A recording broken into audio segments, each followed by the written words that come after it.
I play Steve Rogers. He's very short, very skinny, a lot of ailments, and he wants nothing more than to serve his country and do what's right, and he's been rejected from the Army a number of times. Just give me a chance. Sorry, son. You're saving your life. It's not about the transformation, and we thought very long and hard about how do you do the transformation in a way that hasn't been seen before, and every time you'd think about all the movies that have done it before. And so rather than it being about the transformation, what we decided it was going to be more about establishing the character beforehand. Get back! It's really about the man that goes into the pod and then the man that comes out of the pod, and that's what the beat is in the movie, as opposed to it being, and now we see his muscles bulge and, you know, expand and everything else.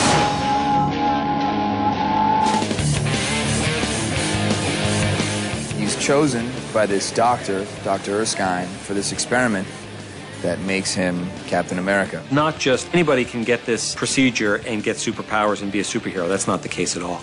It is Steve Rogers.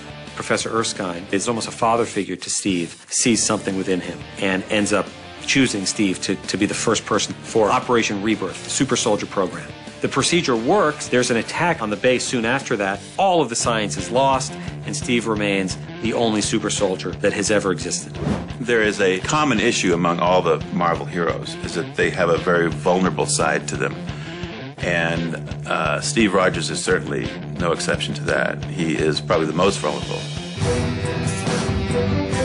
I play Peggy Carter, who is an agent, and she comes across Steve Rogers. She develops a kind of strained, exciting relationship with him, which is about kind of encouraging and supporting his journey, becoming Captain America, the first Avenger.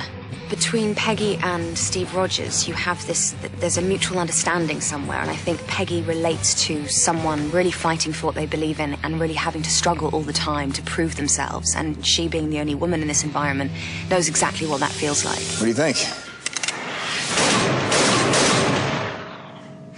I think it works.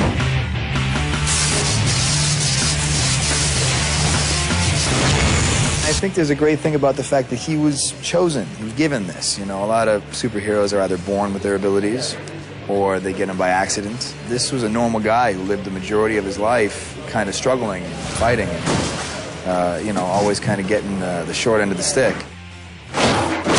And this kind of good fortune happened to him, which I think is something that everyone kind of secretly wishes happened to them.